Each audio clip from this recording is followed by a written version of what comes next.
Bom dia, irmãos, e bem-vindos a mais um estudo bíblico aqui do canal. E hoje nós vamos falar sobre a culpa. Eu achei que este tema era necessário porque tenho-me apercebido ao longo do tempo como é que existe alguma má doutrina em relação à culpa, como é que nós processamos a culpa, o que é a culpa, qual é a finalidade da culpa e porque é que é importante que a culpa seja entendida de acordo com a palavra de Deus. Então, eu, antes de começar a escrever o tema, eu fui fazer uma breve pesquisa porque, embora soubesse exatamente o que é que o mundo diz sobre estas coisas, eu queria tirar algumas referências específicas para depois poder comentar.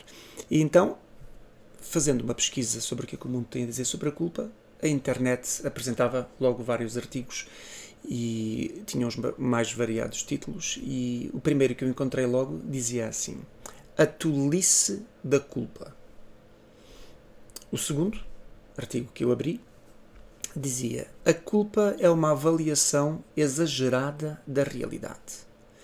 E depois também dizia: não te sintas culpado por nada, e a culpa não serve para nada, não te entregues à culpa, esquece a culpa, vive o momento. Todos aqueles mantras da nossa sociedade que parecem positivos e parecem até benéficos para o bem-estar de uma pessoa, e a maioria das pessoas vê que estas mensagens são apelativas. Porquê? Porque elas vão exatamente ao encontro daquilo que elas querem ouvir. Mas isto é bom? Isto é bíblico? Vamos falar sobre isto. Então, o que é que a Bíblia nos diz que nos ensina a encarar o sentimento de culpa de uma forma completamente diferente do mundo? O mundo diz assim: a culpa é uma tolice. Então, se o mundo diz que a culpa é tolice, que é praticamente a mesma coisa do que dizer que a culpa é desnecessária. A culpa é uma coisa idiota. Isso agora da culpa. Não devemos sentir culpa nenhuma. É o que literalmente aquele artigo dizia, e o que o próprio título descrevia: um coração rebelde, um coração onde a culpa não existe. E se a culpa não existe, só existe sublimação, só existe prazer. A pessoa vive para o prazer, vive aceitando e valorizando e, de alguma forma, dando legitimidade a todos os seus desejos, a todos os seus comportamentos, a todas as suas decisões, como se nada fosse necessário mudar. Este é que era o tema e era o tom do tema desse artigo. E então, nós sabemos que o mundo diz que a culpa é tolice, a culpa é desnecessária. Mas a Bíblia ensina que a culpa é crucial. A culpa é absolutamente necessária para tirar o homem da condenação. Não é? Porquê? Porque o Evangelho é a pregação do arrependimento. Como é que uma pessoa pode se arrepender de alguma coisa se ela primeiro não experimentar um sentimento de culpa? Então, a culpa é que pode tirar um homem da condenação. O sentimento de culpa é o primeiro passo que um homem que está prestes a sair da condenação tem que sentir. Uma pessoa que nunca sente culpa, uma pessoa que vai abolir a sua própria culpa, que despreza o sentimento de culpa, que diz que a culpa é uma tolice, essa pessoa nunca vai poder sair da condenação. Não é? Porque a culpa leva ao arrependimento, não é? Por meio da fé, para crer, em primeiro lugar, que a condenação existe e é real, e em segundo, que a obra da cruz, centrada no sacrifício imaculado do Senhor Jesus, é a saída dela. Tudo começa pela culpa. O nosso Deus, o processo pelo qual Ele toca no coração humano, primeiro, para fazer a obra da salvação, entrar, porque a obra da salvação está feita por Jesus na cruz. Ninguém tem que fazer absolutamente mais nada. A obra foi totalmente consumada. O Senhor Jesus fez tudo aquilo que havia de fazer. Mas depois, o Espírito, mediante essa obra que é feita, o Espírito vem para dar fé e convencer o homem do pecado, da justiça e do juízo, para processar a salvação, processar a conversão naquela pessoa especificamente. E a primeira coisa que o Espírito faz é atribuir culpa. e pedir da pessoa a resposta a esse sentimento, que é a humilhação, o quebrantamento, o reconhecimento do pecado e o reconhecimento da obra gloriosa do Senhor Jesus na cruz. Não é óbvio. Isto é tudo feito entre a suposta liberdade de consciência do homem, que também as pessoas confundem com livre-arbítrio, e a soberania de Deus que está a trabalhar. Nós não somos robôs, não é? Somos pessoas, temos sentimentos, temos emoções, temos uma liberdade até um certo ponto, e a forma como Deus faz tudo isto, Ele faz de uma forma subtil e de uma forma natural, sem que Ele exerça uma força, porque ninguém sente. Não é? Todos nós, quando nos decidimos por Cristo e tomamos as nossas decisões de avançar, dar um passo à frente, reconhecer os nossos pecados, pedir perdão a Deus, pedir para ser batizado, tudo isto é feito de uma forma natural por nós, ainda que seja o Espírito de Deus a fazer isso em nós. Mas nós não sentimos. Não é? Não sentimos, o Espírito não está à chicotada, não é? A empurrar-nos para fazer as coisas. Não é assim que Ele faz. Portanto, quando o Espírito faz todo este trabalho em nós, para a conversão, Ele começa a fazer isto na nossa consciência através da culpa. Ninguém pode realmente se arrepender, ninguém pode realmente reconhecer a obra do Senhor Jesus sem reconhecer também e igualmente a miséria pessoal, a sua própria miséria. Porque essa miséria pessoal é base. Porque se nós não sentirmos que somos miseráveis, como é que nós vamos sentir que nós precisamos da graça de Deus? Não é? Só quando eu reconheço que eu não posso fazer nada por mim mesmo, que eu estou literalmente encurralado nos meus pecados e que estou condenado e que estou debaixo da ira de Deus, é que eu, quando percebo que eu não tenho escape, eu olho para o Senhor Jesus e eu vejo que Ele é a saída. Eu vejo que é a graça de Deus, que é a misericórdia de Deus. Portanto, a culpa é o primeiro passo na consciência humana em direção ao arrependimento. Então, sem culpa, o Evangelho que prega arrependimento não faria sentido. Nós não poderíamos chegar às pessoas e apresentar o arrependimento, arrependei-vos e credo no Evangelho, se a pessoa não estivesse, obviamente, apta a sentir a culpa. Se ela não pode sentir culpa, ela não pode se arrepender. Só pessoas culpadas precisam de arrependimento e só pessoas culpadas se podem arrepender. Uma pessoa que não é culpada, alguém chega ao pé de mim e diz assim: arrepende-te por ter roubado os 50 euros que estavam aqui em cima da mesa. Eu não roubei os 50 euros, eu não tenho nada que me arrepender. Eu não me vou arrepender por ter roubado 50 euros, eu não roubei 50 euros. Não é? Agora, se eu tiver roubado os 50 euros e alguém chegar ao pé de mim e disser assim: Bruno, arrepende de ter roubado esses 50 euros, que eu sei que foste tu que roubaste, estava ali uma câmara e tu foste chamado a roubar os 50 euros. E eu aí, se roubei os 50 euros, eu automaticamente sinto a culpa, porque sei que fui eu que roubei, e aí estou apto para ou fingir: não fui eu que roubei, ainda que haja uma câmara com a minha mão lá a roubar os 50 euros, posso fazer isso, como muitas pessoas fazem, num ponto de vista espiritual. Pessoas são culpadas diante de Deus e continuam a dizer que não são. Ou então eu podia dizer: eu peço desculpa e eu reconheço, eu roubei os 50 euros, eu não devia ter roubado, foi uma fraqueza, fiz isto. Portanto, mas eu posso fazer isso porque eu sou o culpado, correto? E então, nós sabemos perfeitamente que só pessoas culpadas se podem arrepender.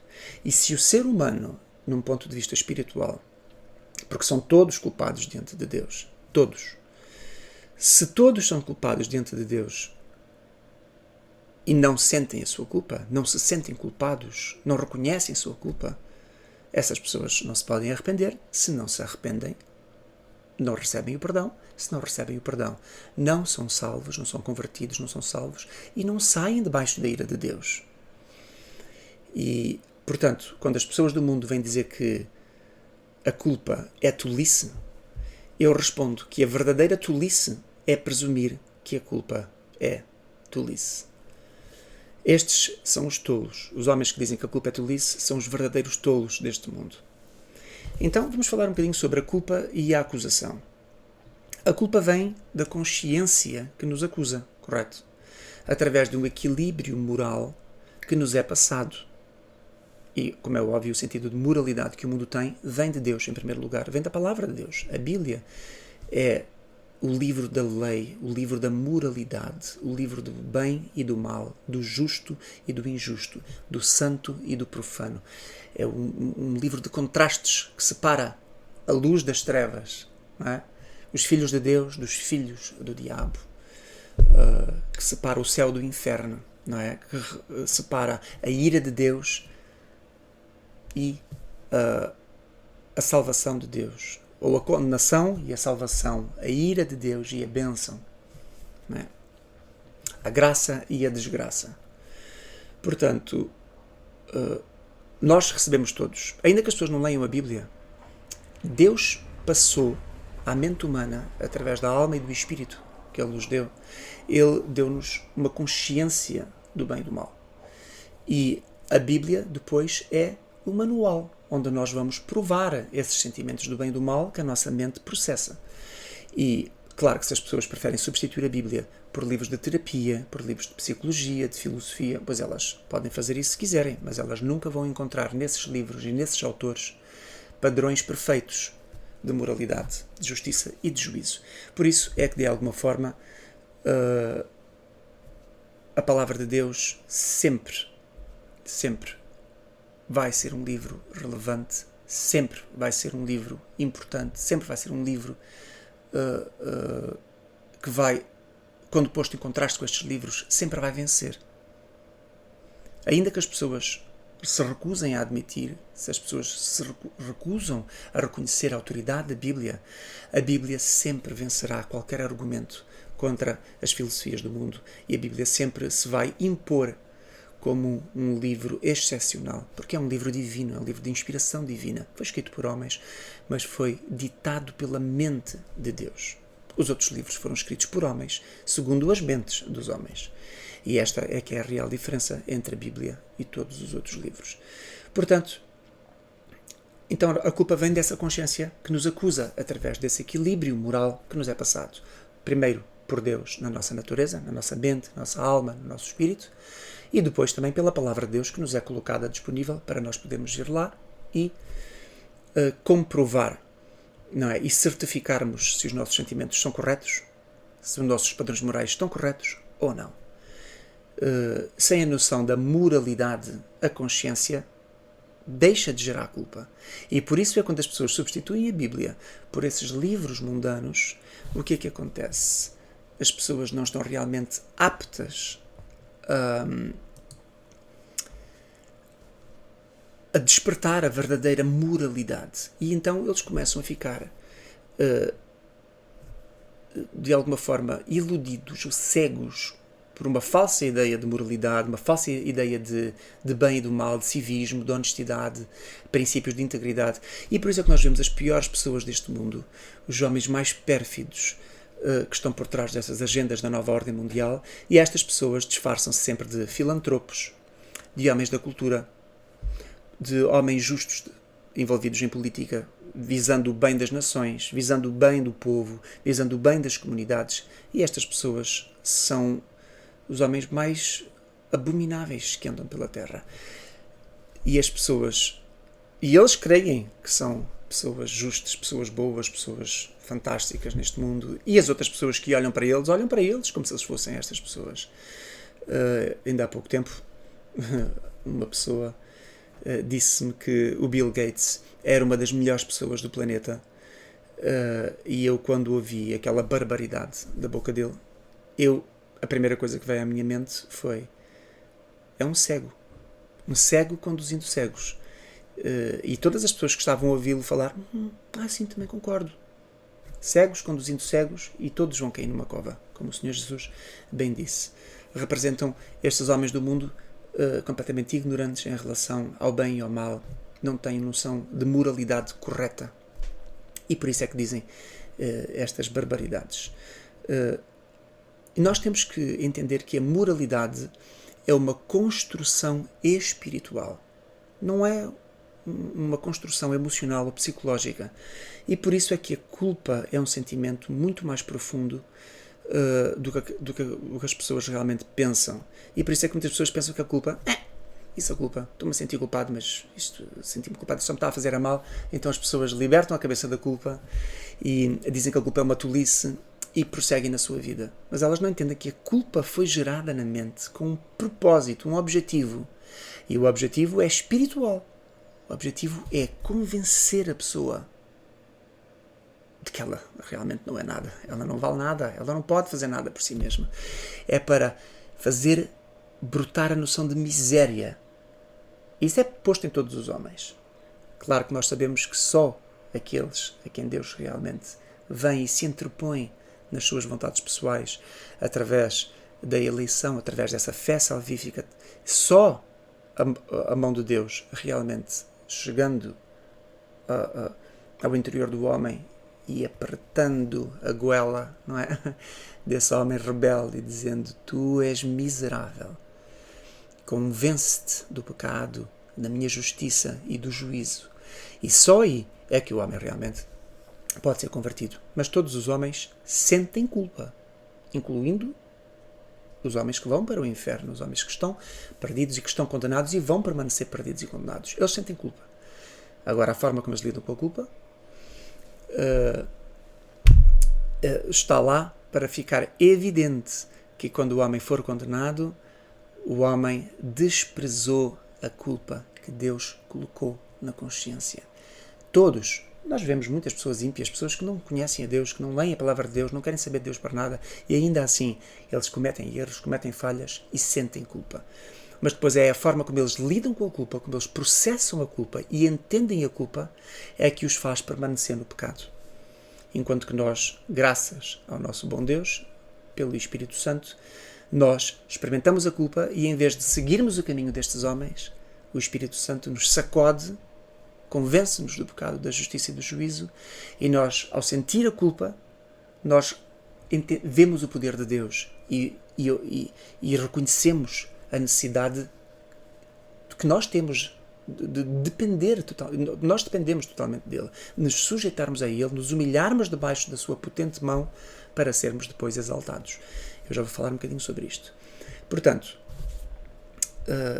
a culpa é sentida na consciência, mas ela é gerada debaixo de um sentimento de acusação espiritual para a condenação.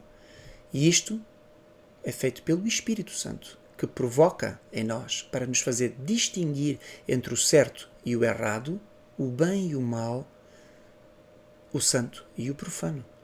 Ou seja, aquilo que agrada a Deus e aquilo que não agrada a Deus. E por isso é que a nossa culpa, sendo reconhecida como um engenho espiritual da parte de Deus, ela pode processar o arrependimento bíblico. Sem um verdadeiro sentimento de culpa, qualquer sentimento de arrependimento que venha de uma pessoa não é bíblico. Porque não é um arrependimento espiritual, é um arrependimento psicológico ou emocional. E, portanto, não tem uma capacidade de gerar conversão.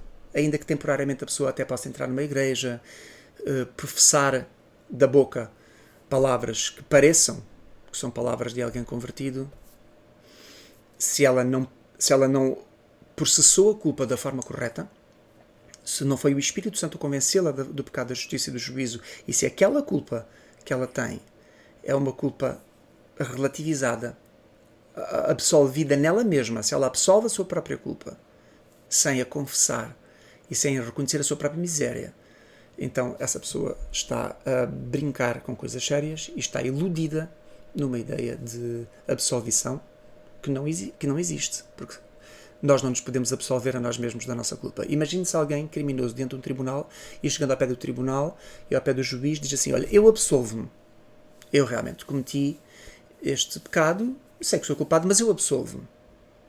E o juiz vai dizer: mas não é você que tem que se absolver.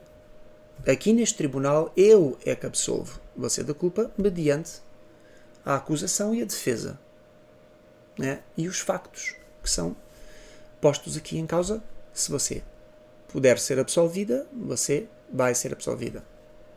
Agora, no tribunal de Deus, ninguém pode ser absolvido em si mesmo, ninguém se pode defender a si mesmo, e sem o Senhor Jesus, que é o advogado de defesa, todas as pessoas são automaticamente condenadas. Portanto, o Senhor Jesus é que diante do tribunal de Deus defende aqueles que eram acusados pela lei como pecadores. E o Senhor Jesus diz, não, estes estão debaixo da graça, estes são aqueles que eu defendo. E esta ideia de o Senhor Jesus ser um advogado está na Bíblia.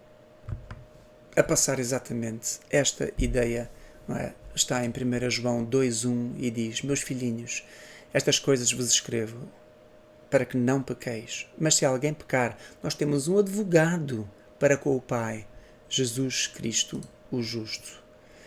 E diz, ele é a propiciação pelos nossos pecados. E não somente pelos nossos, mas também pelos de todo o mundo. E nós sabemos perfeitamente que o Senhor Jesus veio para fazer essa obra. E, como é óbvio, todos aqueles por quem ele propiciou e todos aqueles que foram eleitos, escolhidos para a salvação pelo Pai de todo o mundo, esses serão salvos. Esses o Senhor Jesus fará o papel de advogado, ou seja, advogado de defesa diante do diabo, que é o acusador, e da lei, não é? Que é o veículo pela qual o homem é encurralado no pecado para a condenação. Então, como eu já disse aqui, Deus deu-nos esta capacidade de sentir a culpa, esta capacidade agindo sobre os nossos pensamentos e as nossas emoções, de forma a moderar o nosso comportamento diante dessa lei que Ele veio comunicar aos homens. Então, a lei foi criada para condenar o homem, e nós vemos isso em Romanos 3, 19 a 20, que eu vou passar a ler. Diz o seguinte: ora, nós sabemos que tudo o que a lei diz aos que estão debaixo da lei o diz, para que toda a boca esteja fechada e todo o mundo seja condenável diante de Deus. Por isso nenhuma carne será justificada diante de Deus, não é? Diante dele, pelas obras da lei, porque pela lei vem o conhecimento do pecado.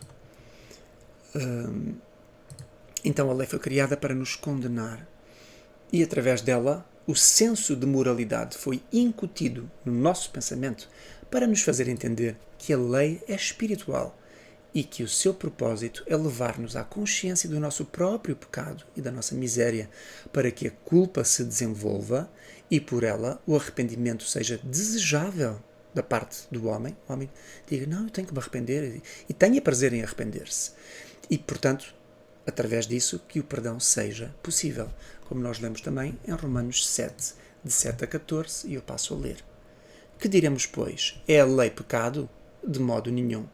Mas eu não conheci o pecado, senão pela lei, porque eu não conheceria a concupiscência, que é o desejo ilícito, se a lei não dissesse, não cobiçarás. Mas o pecado, tomando ocasião pelo mandamento, operou em mim toda a concupiscência, porque sem lei estava morto o pecado. E eu, em algum tempo, vivia sem lei, mas vindo o mandamento, reviveu o pecado e eu morri. E o mandamento que era para a vida, achei eu que era para a morte. Porque o pecado, tomando ocasião pelo mandamento, me enganou e ele me matou. E assim a lei é santa e o mandamento é santo, justo e bom. Portanto, logo tornou-se o bom em morte? De modo nenhum. Mas o pecado, para que se mostrasse pecado, operou em mim a morte pelo bem, a fim de que pelo mandamento o pecado se fizesse excessivamente maligno.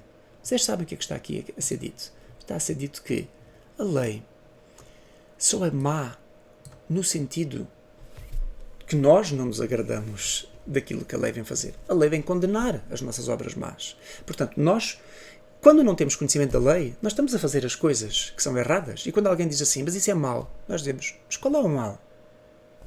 E porquê que dizemos qual é o mal? Porque nós não vemos nada de mal. Nós não vemos morte nos nossos comportamentos. Nós não vemos a morte nas nossas decisões. Nós não vemos nada de errado em tudo aquilo que é errado que nós fazemos. Mas quando a lei vem e o mandamento de Deus nos convence de que essas coisas são más, primeiro vem uma sensação horrível, não é? Nós começamos a perceber que tudo aquilo que nós fazemos é mau. Nós começamos a entender que a nossa vida, os nossos desejos, os nossos sentimentos, os nossos comportamentos, o nosso estilo de vida é mau diante de Deus. É condenável. É para a morte. E aí há um sentimento terrível, que é o quebrantamento, é a vergonha do pecado, é o sentimento de culpa, é o peso da culpa. Mas a seguir, nós entendemos que isto é bom. Porquê? Porque ao reconhecer que há morte nestes comportamentos, nós podemos mudar. Então, sentindo a culpa, nós podemos dizer, meu Deus, onde é que eu estava? Meu Deus, o que é que eu tenho feito com a minha vida? Meu Deus, o fim destes caminhos por onde eu ia andar são caminhos de morte, como está lá em Provérbios a dizer. Ao homem há um caminho que parece direito, mas o seu fim são caminhos de morte. E nós podemos dizer, meu Deus, isto que eu estava a achar que era mau, afinal é bom. Eu tenho uma oportunidade de sair deste caminho, mudar este comportamento, tomar melhores decisões, abdicar destas coisas más, escolher as coisas boas. E nós começamos a ver o mal por aquilo que ele realmente é e vermos o bem como algo profundamente desejável. E nós passamos cada vez mais a desprezar aquilo que é mau. Aquilo que nós tínhamos prazer em fazer, nós já estamos a olhar e dizer assim, não, isto é mau, eu não quero isto. Ainda que o corpo esteja a dizer vai, faz, persegue, deseja. Nós vemos isto como algo profundamente mau e dizemos, eu não quero isto. E nós começamos a olhar para as coisas boas e dizer, é isto que eu quero. Eu quero ser este tipo de homem, eu quero ser este tipo de mulher, Nós começamos a olhar para a santidade como uma coisa boa. O mundo, quando olha para a santidade, o que é que ele vê? Ele olha para a santidade e vê, se a gente... ser santos. Santo é ser piroso, santo é ser chato, é ser cafona, não é? Como dizem os nossos irmãos do Brasil. Chato é ser uma coisa assim, sonsa, sem sal nenhum, sem interesse nenhum, sem nada de apelativo, nada de atraente. Ser santo é uma seca, é o que a maioria das pessoas pensam. Mas nós, quando reconhecemos pela lei que o mal por aquilo que o mal é, nós olhamos para a santidade e nós vemos na santidade beleza, altivez de espírito, grandeza de espírito. Nós vemos perfeição, nós vemos justiça, nós vemos tudo aquilo, nós vemos luz, a luz do Senhor Jesus, nós vemos glória, nós vemos realeza, nós vemos preciosidade, nós vemos aprovação. Portanto, são formas diferentes de encarar as coisas. E por isso é que a lei é má para a carne, mas é boa para o espírito. E é por isso que a culpa é necessária. Então, o que eu quero que vocês entendam, irmãos e ouvintes, todos que estão aqui também a ouvir o vídeo, possivelmente, a doutrina da culpa é tão importante para a doutrina da salvação que, sem entendermos a doutrina da culpa, o que é a culpa, como é que a culpa deve ser processada, não há salvação, não pode haver salvação, porque não pode haver um entendimento perfeito do que é que a cruz simboliza, do que é que a obra da cruz do Senhor Jesus realmente é, o que é que o Senhor Jesus realmente fez. A culpa leva-nos a entender o abismo que há entre a nossa miséria e a santidade de Deus, entre a nossa inutilidade e a suficiência da cruz, não é? Entre aquilo que nós fazemos que desagrada totalmente a Deus e aquilo que o Senhor Jesus fez que agrada totalmente a Deus, ao Pai. Portanto, é importante falarmos sobre a doutrina da culpa e este é o objetivo deste estudo. E vamos continuar com este tema a falarmos sobre isto. Então, a doutrina da culpa é tão importante como qualquer outra doutrina da salvação, pois é por ela que entendemos que nós merecíamos a ira de Deus que foi despejada sobre Jesus. Só assim alguém pode olhar para a inocência de Jesus e entender o que ele fez por nós e como é que a sua obra na cruz é digna de todo o amor e de toda a eterna gratidão. Só a boa consciência da doutrina da culpa nos pode fazer verdadeiramente contemplar o que é o sacrifício de Jesus, o que é que isto simboliza, qual é o valor que está por trás. Aquele que não tinha culpa morreu pelos culpados, como está escrito em 1 Pedro 3,18, na palavra de Deus. Só pelo reconhecimento da nossa culpa, então, é que nós podemos receber a convicção de que Jesus morreu inculpável. E é por esse fator que a sua morte pode absolver o culpado dos seus crimes diante de Deus. De outra forma, não poderia. E em 2 Coríntios 5,21 diz: aquele que não conheceu o pecado, o fez pecado por nós, para que nele nós fôssemos feitos justiça de Deus.